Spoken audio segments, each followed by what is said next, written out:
بارزانی و بزوتنەوەی ڕزگاری خوازی کورد. نووسینی مەسعود بارزانی. بەرگی سێیەم بەشی یەکەم 1961 بۆ 1975. شۆڕشی ئەیلول. شۆڕشی ئەیلول 1961 بۆ 1975.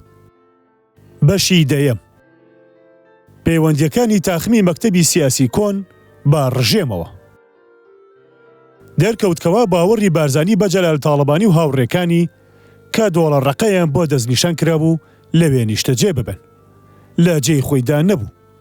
لەگەڵ ئەو نیازە پاکەشدا کە لە بارزانیەوە دەرکەوت لە ئاستی ئەواندا ئەوان ڕاز نەبوون لەگەڵی. بگرێ بە پێچەوانەوە ئەوە بوو دەرکەوتکەوە هەوڵیان داوە پەیوەندیەک لەگەڵ ڕژێم پەیدا بکەن تا بتوانن لە دژی بارزانی ڕاز ببنەوە. ئەمەش ئەومان تێدەگەیەنێ کە بۆچی ئیبراهیم ئەحمەد لە تارانمایەوە و نەگەڕایەوە. مایەی داخە و دەبێ ئەم مایەی داخەش بوترێ کەوەتە ئەو ڕۆڵە دوو سەری عەباس ئاغا دەیجێڕا ڕۆڵێکی سەر بەرزکەرەوە نەبوو. ئەو لەلایەکەوە بارزانی ئاگادار دەکرد کەوا تاخمەکەی مەکتەبی سیاسی کۆن پەیوەندیان بە ڕژێمەوە هەیە. کاچی لەلایەکی تریشەوە دەیخستە دڵی ئەوانەوە کەوا بارزانی نیازی لەگەڵیان خراپە. ئەوە بوو لە دوای ساڵی 1965دا کە هێشتا بارزانی لە پێنجوێن بوو. عەباس ئاغا بروسکەیەکی بۆ کرد تێیدا ئاگاداری کرد کەوا تاخمەکەی ئیبراهیم ئەحمەد پەیوەندیەکیان بە بەغداوە هەیە و بەرژەوەندی لەوەدایە کە لە دۆڵەڕەقەوە بگوێزرێنەوە بۆ ناوچەی گەڵاڵە. بارزانیش بە بروسکەیەک وەڵامی دایەوە و وێنێکیشی لێ نارد بۆ ئیدریسی برام و تیایدا ڕایسپارت کەوا شوێنی نیشتە جێبوونیان لە گەڵاڵە بۆ ئامادە بکە. لە هەمان کاتیشدا عەباس ئاغا تاخمەکەی جەلالی ترساند و ئاگاداری کردن کە بارزانی نیازی چییە لەگەڵیان و پێویستە خۆیان ڕزگارکەن چونکە گەیشتنە گەڵاڵەیان واتە بڕانەوەیان. ئەوانیش لە سەرەتای ساڵی 1966دا ڕێگەی خیانەتیان بۆ خۆیان هەڵبژارد و بوون بە یەکێک لە پەلەکانی چڵکە و خۆرانی حکوومەت. نوری شاوەیس و عەلی عەبدوڵڵا و نوری ئەحمەد تەها ڕازی نەبوون بە هاوپێیی ئەوان و لەگەڵ شۆڕشدا مانەوە. هەرگیز ئەوە لە بارزانیەوە نەبیندراوە کە پەیمانێک بەدا و پاشان بیشکێنێ. هەرگیزیش نیازی خراپی لەگەڵ تاخمی مەکتەبی سیاسی کۆندا نەبوو. هەروەک ڕووداوەکانی لەوە پاشیش ئەوەیان دەرخست. بەڵام ئەو دەیویست لەوەیان دوورخاتەوە کە بکەونە داوی خزمەتکردنی دوژمنەوە و پێش لە پرسی گەلەکەی خۆیان هەڵکەن.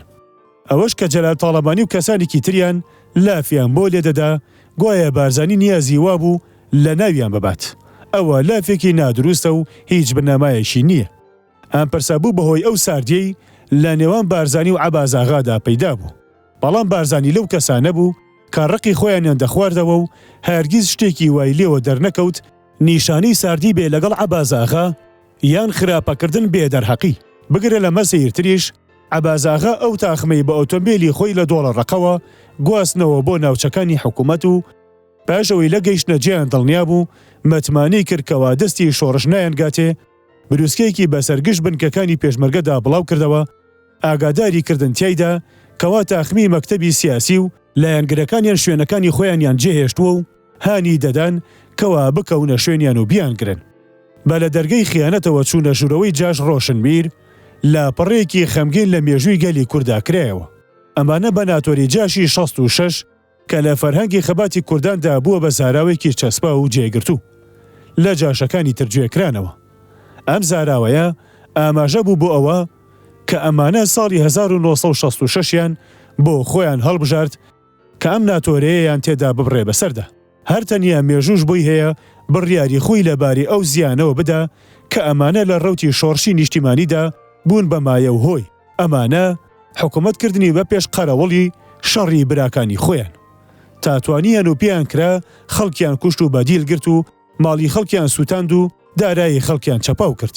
بوون بە جاسوس و خەفیفە و چاوساخ بۆ سوپای عێراق بەسەر ڕۆڵەکانی گەلەکەیانەوە و تا ساڵی 1970 بەم دۆخەوە بەردەوام بوون.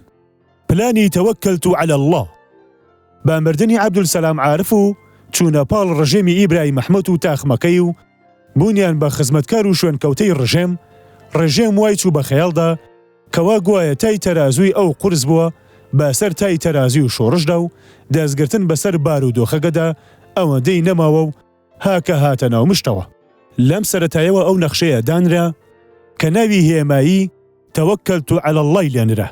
وەزیری نوێی بەرگری لیوە ڕوکن عەبدولعەزیز عوقەیلی ئەم نەخشەیی دانا و چاکی دروست کرد. ئەم کابرایە پڕی دەرونی کینە بوو بەرامبەر با گەلی کورد. قەڵەم پێی ناکرێ باسی ئەوە بجێڕێتەوە کە چەند کینە لە ئاستی کورد لە دڵی ئەم کابرایەدا بوو. چەندە پشتی لە مافەکانی گەلەکەمان دەکرد و بەربەرەکانی خەباتی گەلی کوردی دەکرد و چەندە لە دەست درێژیکردنە سەریدا دوور دەڕۆیشت. بڕیار وابوو لە 15 نیسانی 1966دا دەست بدرێتە جێبەجێکردنی ئەم نەخشەیە. بەڵام بەهۆی بەربوونەوەی هێلیکۆپتەرەکەەوە کە عەبدولسەلام عارفی تێدا بوو بە مای مەرگی. ئەو وادەیە دواخرا بۆ 2 ئایاری 1966. عەبدولسەلام عارف سواری باڵافڕە بوو کەوتوبووە ڕێ بۆ باشووری عێراق. بەڵام باڵەفڕەکەی لە 13 نیساندا وەک دەیانگوت بەهۆی گەردەلوولێکی لە میوە کەوتە خوار. ئەویش و ژمارەیەک لە گەورە بەرپرسان لەو ڕووداوەدا سووتان. زۆر کەس ئەو کاتە و تەنانەت ئێستش لەوە بەگومان بوون کە ئاخۆ ئەو ڕووداوە قەزا و قەدەر بوو یان پلانێکی سازکراو. مەرگی عەبدولسەلام بوو بەهۆی دەست لە کارکێشانەوەی وەزارەتی تاهیر یەحیا و هاتنە سەرکاری وەزارەتێکی تری نوێ بە سەرۆکایەتی عەبدولڕەحمان بەزاز. ناکۆکی کەوتە نێوان وەزیر و بارپرسەکان. لەسەر پلەی سەرۆکۆماری بوو بە بەرامبەر کێ لە نێوان بەزاز و عەبدولعەزیز عوقەیلیدا. لەشکریەکان لەسەر کردە فیرقەکان و ئەفسەرە گەورەکانی ئەنجومەنی بەرگری دەیانویست عوقەیلی ببێ بە سەرۆکۆمار لە کاتێکدا کە شارستانیەکان دەیانویست بەزاز بکەنێ. عەبدولڕەحمان محەممەد عارف وەکیلی سەرۆکی ئەرکانی سوپا و برای باوک و دایکی عەبدولسەلام کاتی مەرگی براکەی بە ڕووداوی بەربوونەوەی باڵەفڕەکە لە سەردانی مۆسکۆ بوو. هەر کە هەواڵەکەی بیست بە پەلە گەڕایەوە بۆ بەغدا. ئەنجومەنی بەرگری وەزیرە شارستانیەکان کۆبوونەوە و ناکۆکی لەباری پاڵاوتن بۆ سەرۆکۆماریەتی دەستی پێکرد. لەو کاتەدا عەقید سەعید سلێبی فەرماندەری پێگەی بەغدا هەستایەوە و دەمانچەکەی ڕاوەشاند و وتی عەبدولڕەحمان عارف سەرۆکۆمارە و هەر کەسیش ڕازی نییە مێشکی بەم دەمانچەیە دەپژێنم. بەو جۆرە هیچ ناکۆکیی لە نێواندا نەهێشت و عوقەیلیش دەست کێشانەوەی خۆی پێشکەش کرد و لە وەزارەت دەرچوو. سەر لە نوێ داوا لە بەزاز کرایەوە کە وەزارەت پێکۆبنێ و ئەویش لیوە ڕوکن شاکر مەحموود شکوری بۆ وەزارەتی بەرگری لە جیاتی عوقەیلی هەڵبژارد. سەرۆکۆماری نوێ دڕندە و شەڕخواز نەبوو وەک براکەی. ئارەزووی لە ئاشتی بوو. دەویست خۆی لە ڕووبەڕووبوونەوە بە شەڕ دوور بگرێ. بەڵام پیاوێکی بێدەسەڵات بوو. ڕایەکی جێگرتووی نەبوو.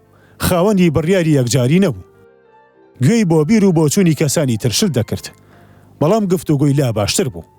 لە 18 نیسانی 1966دا کۆنگرەیەکی ڕۆژنامەنووسی بەست تێیدا داوای لە کورد کرد کە یەکەتی وڵات بپارێزن و هاوکاری لەگەڵ برا عارەبەکانیان بکەن بۆ دابینکردنی یەکەتی و سەلامەتی نیشتیمان و وە زیاتر. هەرزووش پاش قسەکانی کۆنگرە ڕۆژنامەنووسیەکەی بادە ڕۆژ بە ڕێزەید ئەحمەد عوسمانی لە 28 نیساندا نار بۆ لای بارزانی بۆ گەڵاڵە. داوای لێکرد لەگەڵیدا بکەوێتە گفتوگۆ. باوکیشم پێخۆشحاڵی خۆی بەو داوایە بۆ دەربڕی.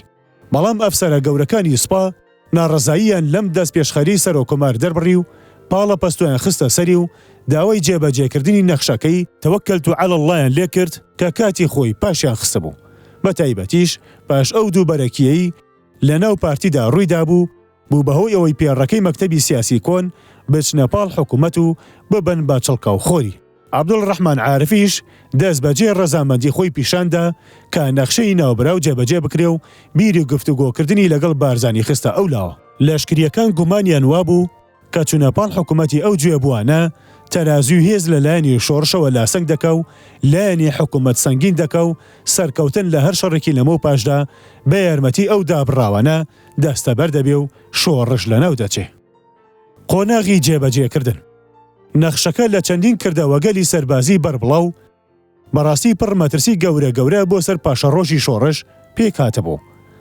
ئامانجی ئەم نەخشەیە داگیرکردنی بارەگاکانی سەرکردایەتی شۆڕش بوو لە ناوچەی سەختی باڵک و پاشان کەرتکردنی کوردستانی ئازادکراو بوو بۆ دوو کەرت و بڕینی پەیوەندی هەردوو کەرتەکە بەیەکەوە. جا لەبەر ئەوەش کە هەردوو چیای هەندریان و زۆزەک بە سەر دەروازەی ڕێگەی هاملتۆندا دەڕوانن کە ناوچەی باڵک دەبڕێ.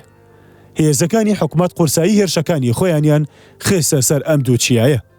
نەخشەکە ڕۆڵێکی بنەڕەتی دیاریشی بۆ تاخمەکەی ئیبراهیم ئەحمەددانا بوو کە هەردەست کرا بە جێبەجێکردنی نەخشە سەربازیە بناغیەکە ئەوانیش دەست بکەن بە جێبەجێکردنی ڕۆڵەکەی خۆیان.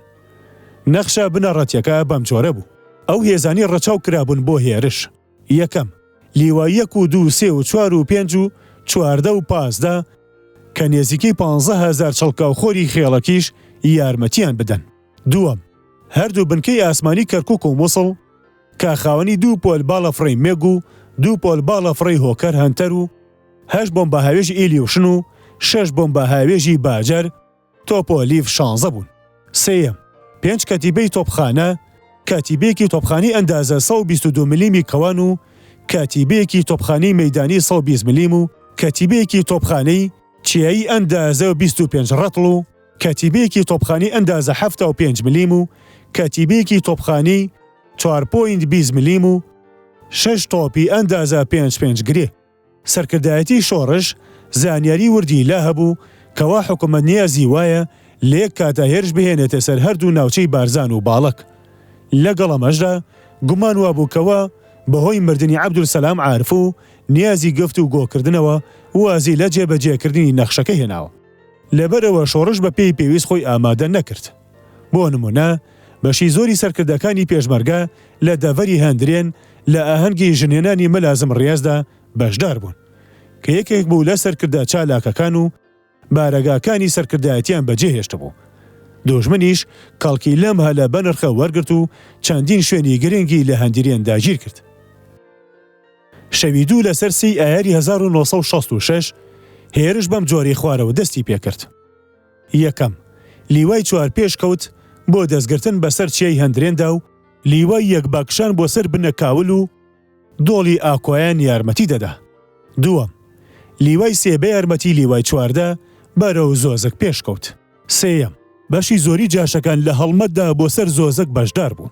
لیواکانی تریش دانرابوون بۆ تەنگانە. چکاوە چاوەڕوان دەکرا شەڕ بەردەوام دەبێ و گەرمیش دەبێ و ئەو کاتە دەبێ پارچە هەڵمەت بردووە ماندوو بۆکان بخرێنە لاوە و پارچەکانی تەنگانە بخرێنە جیان و هەر بەم جۆرە. تۆپخانە و باڵافڕ کوورەی ئاگریان بەسەر پێشمەرگەدا دادەڕشت کە لە بەری دۆڵی ئاکۆیان و زۆزکدا شوێنی خۆیان بۆ داکۆکی و بەرگری گرتە بوو. هێرشی دوژمن شکستێکی پیسی توش هات. بەڵام لە چێی هەندرێن دوژمن هیچ بەرگریەکی ئەوتۆی لە کاتی بەسەر کەوتنیدا لە ڕێی خۆیدا نەدی و چەند شوێنێکی گرنگی لە نێزیکی لووتکەی چیاکەوە داگیر کرد. ورەی بەوە گڕی گرت و گۆڕانێکی گەورە بە سوودی حکوومەت بەسەر بار و دۆخەکەدا هات. ئەوە تا ئەوان توانی بیانە نیوەی نەخشەکەیان جێبەجێ بکەن کە یەکەم لاپەڕی برێتی بوو لە دەستگرتن بەسەر هەردوو چیای هەندرێن و زۆزکدا تا داگیرکردنی دەرگەڵە و بەرسرینیشی بە ناچاری لە دوادا بێت. لە لاپەڕی دووەمیشدا گەڵاڵە دەگرێت و لە لاپەڕی سێمیشدا هێزەکان هەموو بەجارێ بەرەو حاجی ئۆمەران دەکشێن بە نیازی داگیرکردنی.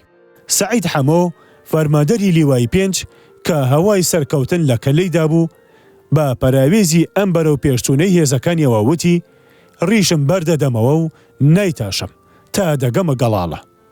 فەرماندەرەکانی لیوەکانی سوپای حکوومەت ئاوا دڵنیا بوون لەوەی کە سەر دەکەون. سبەینەی 2 ئایار بەروسکەیەک لە هێزی باڵەکەوە هات وای دەگەیاند کەوا پێشکەوتنە بەر بڵاوە گەورەکەی دوژمن لە بەرەی شەڕدا دەستی پێکردووە و سوپاچیای هەندرێنی گرتووە و پشێوی کەوتووەتەوە و کاری داکۆکی کەلێنی زۆری تێکەوتووە. بارزانی هەرکە لەم بروسکەی ئاگادار بوو فەرمانی بۆ ئیدریسی برام دەرکرد گورج بەرە و بەرەی شەڕ بکەوێتە ڕێ و دۆخەکە بەسەر بکاتەوە و لە ڕاستەقینەی دۆخەکەی ئاگادار بکات و فەرمانێکی یەکجارەکیشی بۆ سەرکردەکانی بەرەی شەڕدایە کە دەبێ بە هەر نرخێ بووە نەهێڵن دوژمن هیچ پێشکەوتنێکی تر وەدەست بهێنێ. باگەیشتنی ئیدریس بۆ بەرەی شەڕ کۆبوونەوەیەک بۆ هەموو سەرکردەکان سازکرا و بڕیارێک وەرگیرا کە هەرچەندی قوربانیدانی بیوێ دەبێ پێشکەوتنی دوژمن ڕاوەستێنرێ. کۆبووەکان بروسکەیەکیان بۆ بارزانی لێدا پەیمانیان تێدا دایە کە خۆیان ڕادەگرن و سوورن دوژمن ببەزێن و هەوڵ و تەقەلاکانی بەیش دەرکەن و گوتیان ئێمە ئەرکی ئەوەت نادەینە بەر بۆ خۆت تەشریف بهێنی و بۆ خۆمان کارەکە ڕادەپەڕێنین. ئەرکی هێرە گەورە لە داکۆکیکردن لە هەندرێن لە ئەستۆی یەکە لەشکریەکانی حیزبی شیوعیدا بوو. هەستیان دەکرد بارپرسیەکی چەند گرانیان لە ئەستۆدایە و چاردەیەکی شەرمەزار بوون چونکە ئەو کارایان بە هەڵوێستێک دادەنا کە لێپرسینەوەی دەرونی لە دوایە. لەبەرەوە زۆر تامەزرۆی ئەوە بوون بچنە شەڕێکی ژیان و مردنەوە بۆ داشۆردنی ئەوەی بە سستی و کەم تەرخەمیان دەزانی لە خۆیاندا و پێشمەرگەکانی تریش لەم هەسەدا هاوبەش و هاوبیریان بوون و پەیمانیان لەگەڵ خۆیان کردبوو نەیەڵن دوژمن بستێ چییە پێش بکەوێ. چیا بەهۆی بۆمبارانی بۆمبای سووتێنەک و ناوپاڵمەوە بوو بە یەک پارچە ئاگری هەڵای سەو. تاقینەوەی گول لە تۆپیش چیاکەی بە پانی و بە درێژی گرتبووە. بەڕاستی ئەو نرخەی دەدرا گەلێ گران بوو. بەڵام لەگەڵ ئەوەشدا سپا و جاشانیش دەرسێکیاندا دەدرا کە هەرگیزا و هەرگیز لە بیری نەکەن. شەڕی گەورە سپەینەی ڕۆژی 3 ئایار لە زۆسکو و گەروی عومەر ئاغادا ڕوویدا. لەو ڕۆژەدا ژمارەی هەڵفڕینی ئاسمانی بەسەر بەرەی شەڕدا گەیشتە 79 هەڵفڕین. ئەمە ژمارێکی بەش بە حاڵی ئەو ڕۆژە پێوانەیی بوو. بە پێی نەخشەکەی باسمان کرد ئەبوو ئەم دوو شوێنە داگیر بکرێن بۆ ئەوەی لاپەڕی یەکەمی نەخشەکە جێبەجێ کرابێ. ڕۆژی شەشەم شەڕێکی گەورە بە نیازی داگیرکردنی زۆسک و گەروی عومەر ئاغا ڕوویدا. دوو لیوا بە پشتیوانی بۆمباران و تۆپباران دەستیاندایە پێشکەوتن و توانیان چەند شوێنێکی کەم لە دوو ئامانجەکەیان داگیر بکەن ئەویش دوای ئەوەی ژمارەیەک سەرکردەی قارەمان لەم شەڕەدا شەهید کەوتن کە ئەوانیش یونس بیرێژی و ناجی بێرۆخی و ئەحمەد حاجی مەحموود و میخائیل بوون. بەڵام ئەو شوێنانی داگیریان کردبوون گرنگ و پڕ مەترسی بوون. ئیدریس بروسکەیەکی بۆ باوکم نرد و لە دۆخی بەرەی شەڕی ئاگادار کرد بارزانیش بۆ خۆی بەپەلا ڕۆی بۆ بەرە. لێرەدا ئەمەوێ ئاماژە بۆ ئەوە بکەم کەوا ماموس و دزەیی لەو کاتانە لەگەڵ هێزێکدا هاتبوو بۆ بەهێزکردنی هێزەکانی باڵک. ئیدریس زۆر جار باسی ئەوەی بۆ گێڕاومەتەوە کە ئەو کاتە ڕوویدا. دەیوت بەهۆی ئەو زیانە گەورەوە کەوا لە پێشمەرگە کەوتبوو ناچار ببوون زۆزک چۆڵکەن لەم کاتەدا کە ئەوان زۆزکیان چۆڵ دەکرد هێزەکانی مواموسو دەستیان کرد بە گەیشتنە جێ و چوونە پاڵ ئەوانەی داکۆکیان لە چیاکە دەکرد و هێرشێکی بەرامبەریان برد و توانیان بەو هێرشە چیایەکە لە دوژمن بسەنەوە. ئیدریس دەیوت ئەگەر ماموس و پاش ئەم کارە مەزنە مەردانەیی بەجێی هێنا گەران بەهاترین شتمی لێداوا بکردمایە کە گیانمە دەستم بە ڕوویەوە نەدەنا و دەمدایە. هەر لە ڕەوتی باسکردنی شەڕی زۆزکدا پێویستە ئاماژە بە ڕۆڵی ئەو هێزانە بکرێ کە لە ناوچەکانی تری کوردستانەوە گەیشتە گۆڕەپانی شەڕەکە و لەبەر پەرشدانەوەی هێرشەکانی دوژمندا قارەمانەتیان نواند. دوو بەتالیۆن بە سەرکردایەتی عەریف عوسمان و حەسەن عەلی لە هێزی دەشتی هەولێر و بەتالیۆنێک بە سەرکردایەتی مستەفا حاجی ئەمین لە هێزی سەفین و هێزێک لە لەشکری یەک بە سەرکردایەتی فارس کوورە مارکی لەگەڵ ئەوەشدا کە دوژمن لە سەرەتای هێرشەکەیدا هەندێک شوێنی دەستگیر بوو. بەڵام ئەو زیانە گەورانەی دوو لیوا هێرش هاوردووەکە تووشی بوون ناچاری کردن لە شەڕەکە بچنە دەرەوە وەلاکەون. لەو ماوەیەدا ئەوانی داکۆکیان لە هەندرێن دەکرد سەعات و دەقیقەیان دەژمارد بۆەوەی دەست بەو هێرشە بەرامبەرە بکەن کە بڕیار درابوو. ئامادەی تەواویشان بۆی هەبوو. لە دۆڵی ئاکۆیانیش هێزەکانی پێشمەرگە خۆیان لە بەردەمی هێرشەکانی سوپادا گرت و مەلا ئەمین و حەمە زیاد قارەمانێتێکی زیادیان لە سەرکردایەتیکردنی ئەم بەرەیەدا نوات. ڕۆژی 11 ئایار بارزانی لەگەڵ سەرۆک و سەرکردەکانی بەرەدا کۆبەوە بۆ کۆڵینەوە لە دۆخەکە. هەموو ڕووگەش و دڵنیا بوون لە سەرکەوتن. سەعات 4 پاشنیوەڕۆی سبەینی ڕۆژی پاشتری سەعاتی سفر بوو. دەبوایە کەمال نوعمان و ملازم خەدر و فاخیر مێرگە سووری و عیزەتی سلێمان بەگ سەرکردایەتی هێرشەکە بکەن. با گولە تۆپی هاوەنی ئەندازە 81 ملیم و 120 ملیم و تۆپی چیای هاوت زەری ئەندازە 25 ڕەتڵ ڕێگا بۆ هێرشەکە خۆش کرا. پاشان هێرشێکی بەربڵاویان بردە سەر دوژمن. لە نیو سەعاتی یەکەمدا سەرکەوتنی پێشمەرگە ئاشکرا و دیار بوو. یەکەمی گولە تۆپ لە ناوەڕاستی بارەگای فەرماندەری سریە پێشکەوتووەکەدا کەوتە خوارە و فەرماندەرەکەی کوشت کە سەعاتێ بەسەر چوو بارەگای دوو فەوجی لیوای چوار و بارەگای پێشینی گیرە. دوژمن هەڵات و دوو باتری تۆپخانەی ئەندازە 75 ملیم و 4.20 ملیمی لە دوای خۆیەوە بەجێهێشت کە ئێمە بە دەستکەوت بردمانن. سەربازەکان بە تەواوی ورایان بەردا بوو. ترس دڵی هەمویانی گرتە بوو. لاقی خۆیان دا بە دەمباوە و بۆی دەرچۆن. لەو کاتانەدا دەستگای گوێڕادێریمان گفتوگۆیەکی بەبێتەلی نێوان سەرکردەی فیرقەی یەکەم و فەرماندەری لیوای چوار تۆمار کرد ئەمە دەقەکەیەتی. لا سەرکردەی فیرقەوە بارەکە چۆنە؟ فەرماندەری لیوای چوار بارەکە زۆر خراپە. بەڵام بە درێژی هیچ زانیاریم لا نییە. لا سەرکردەی فیرقەوە زوو چاری بارەکە بکەن، داوای یارمەتی لە هێزەکانی تنگانە بکەن و بۆم بارانیشان بکەن، زوو ئاگادارمان بکەنەوە. فەرماندەری لیوای 4 زۆر باشە.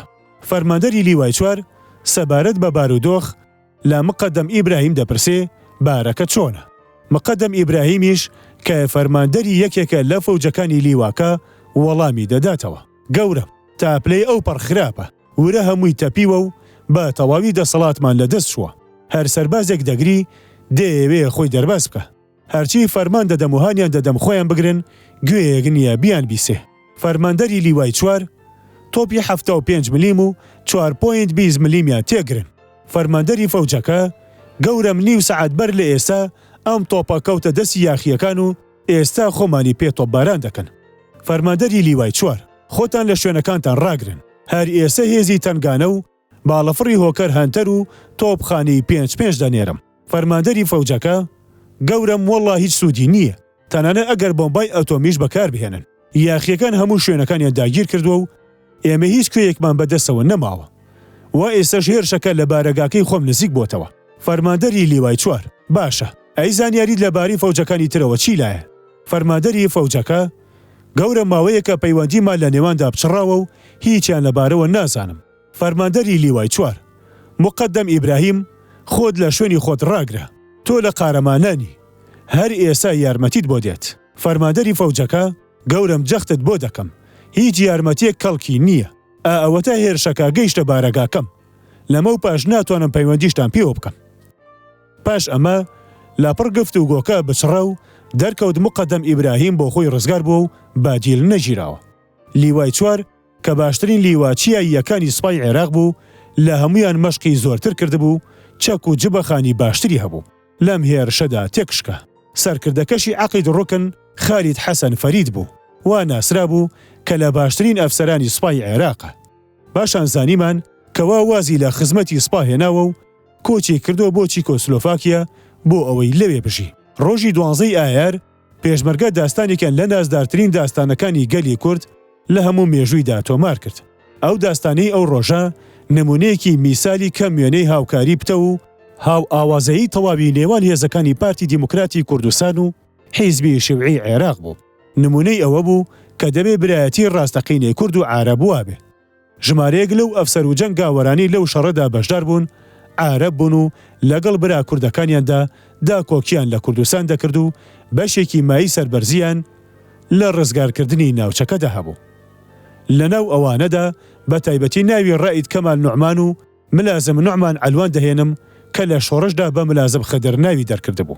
لەم شەڕەدا 4 پێشمەرگە شەهید کران و ژمارەیەکی تریش بریندار کران. داستانی هەندرێن بارودۆخی سیاسی و سوپایی سەروبن کردەوە و کارێکی بۆ کۆمەڵە دڵ لە کورد پڕ لە کینەی ناو دەسەڵات بەدەستان کرد کە لە شەرمەزاریاندا سەریان شۆڕکەن. ئیتر لەوە پاش ورتەیان لێ نەبیسترا. ئەم سەرکەوتنە پڕشکۆیە لایەنێکی بەزم و ڕابواردنیشی هەبوو. لەناو ئەو دەستکەوتانەدا کە دەستی پێشمەرگە کەوتبوون، کەلوپەلەکانی حانوتەکەی لیوای 4 هەبوو، کاپڕ بوو لە هەموو جۆرە کەلوپەلێکی پێویست و کەلوپەلی خۆشگوزارانی وەک خواردنەوەی ئەلکۆلی، وەک ویسکی و ئەو بابەتە. زۆر لە جانگاوەرەکان وایان زانی بوو ساردەمەنی شەربەت و شتیوان. جاوی لەم بوارەدا ڕوویدا بوو ئەمە بوو. شەوێ نێردراوێک لەلایەن هێزەکانی پێشەوە هات بۆ لامان، پێی ڕاگەیاندین کەوا بەشی زۆری پێشمەرگەکان نەخۆش کەوتون و هەندێکیشان لە هۆشی خۆیان چوون. بۆیە ئەو هێزانە داوای هێزێکی جێگرەوە دەکەن، نەوەکو دوژمن بەو حاڵەیان بزانێ و هێرشێکی لاپڕیان بکاتە سەر و پێشمەرگەکانیش بەم حاڵەیانەوە ئامادە نەبن داکۆکی لە خۆیان بکەن. هێزێکی بۆ تنگانە هێڵڕاوەی نۆبە گرمان لابوو، ناردمانن بۆ لای ئەوان. هیچ کام لەو پێشمەرگانە لەوە پێشمەشروباتی نەچێشت بوو، بۆیە تەنیا بە چەند فڕێکی ئەوەی خواردبوویانەوە درابوون بە زەویدا. ئەو تۆپخانە هاوەنەی بەکارمان هێنا کارایەکی زیندوو بوو، لەو کارایانەی سەرکەوتنیان بۆ دابین کردین. ئەمەش سەر ڕای هەڵوێستی قارەمانەی سەرکردە عارەب و کوردەکانی پێشمەرگە پێکەوە. زیانی گیانی دوژمن تێکڕا لە دەوروبەری 400 کوژرا و 600 برینداردا بوو. لە دەستکەوتیشدا 4 تۆپی ئەندازە 75 ملیمی چیایی و 4 تۆپی هاوەنی 4.20 و 10 تۆپی هاوەنی 2.3 گرێ و 600 پارچە چەکی سوک و 15 دەستگای بێتەل و فیشەکێکی زۆر. دوژمن تێگەیشت کەوا داگیرکردنی گەڵاڵە کە لە نەخشە گشتەکەیدا کۆتایی قۆناغی یەکەم بوو. کارێکی دەست پێ نەگەیشتووە. جۆرە ناومێدیەک باڵی خۆی بەسەر دوژمندا کێشە. وای لێ هات ئەو بەڕی ئاواتی ئەوە بێ ئەو شوێنانەی بەدەستیەوەن و لەوێوە هێرشی دەست پێ کردبوو لە دەستی دەرنەچن. چونکە دەرترسان هێرشی پێشمەرگە بۆ سەر ئەو شوێنانە بەردەوام بێ، پاش ئەوە وەک بڵێ لەو تێسرەواندنە کە تێیان سرەوە هۆشیان هاتبێتەوە بەرخۆیان. لە شێوەیەکی سنوورداردا دەستیاندایەوە هەوڵی هێرشبردن. دوجاریان ئەوە بوو بالیوای 5 پەلاماری شوێنەکانیان داین بە تایبەتی لە زۆزوک و گەروی عومەراغادا، بەڵام ئەو پەلامار و شەڕ پێفرۆشتنەشیان بە هیچ دەرچوون. لای سەرکردایەتی هێزەکانی دوژمن دەرکەوت کەوا هێزەکانی ئەو توانی ئەوەیان نییە لە هیچ کام لە بەرەکاندا هیچ جۆرە سەرکەوتنێک وەدەست بهێن و دەسەڵاتی تەواوی پێشمەرگە بەسەر بەرەدا وەک جاری جارانی لێ هاتەوە. دوای ئەمە دوژمن هیچ هۆیەکی تری بەدەستەوە نەما جگە لە توندکردن و دوو چەندانەکردنی بۆردومانی ئاسمانی بۆ گوندەکان. بەڵام زیانەکان کەم بوون. لەبەروی خەڵک بەوە ڕاهاتبوون بەیانیان گوندەکانیان بەجێ بێڵن و لە دۆڵ و دەرەی چیاکان بڵاوە بکەن. پاشان ئێوارە بێنەوە. هەر ئەو ماوەیە توانرا بۆم هاوێژێکی جۆری ئەلیوشن 28 بخرێتە خوارەوە کە لە نزیک گوندی دەربەندی نێوان گەڵاڵ و حاجی ئۆمەران کەوتەوە و کەس لە ئەندامانی تاخمەکەی دەرنەچوو.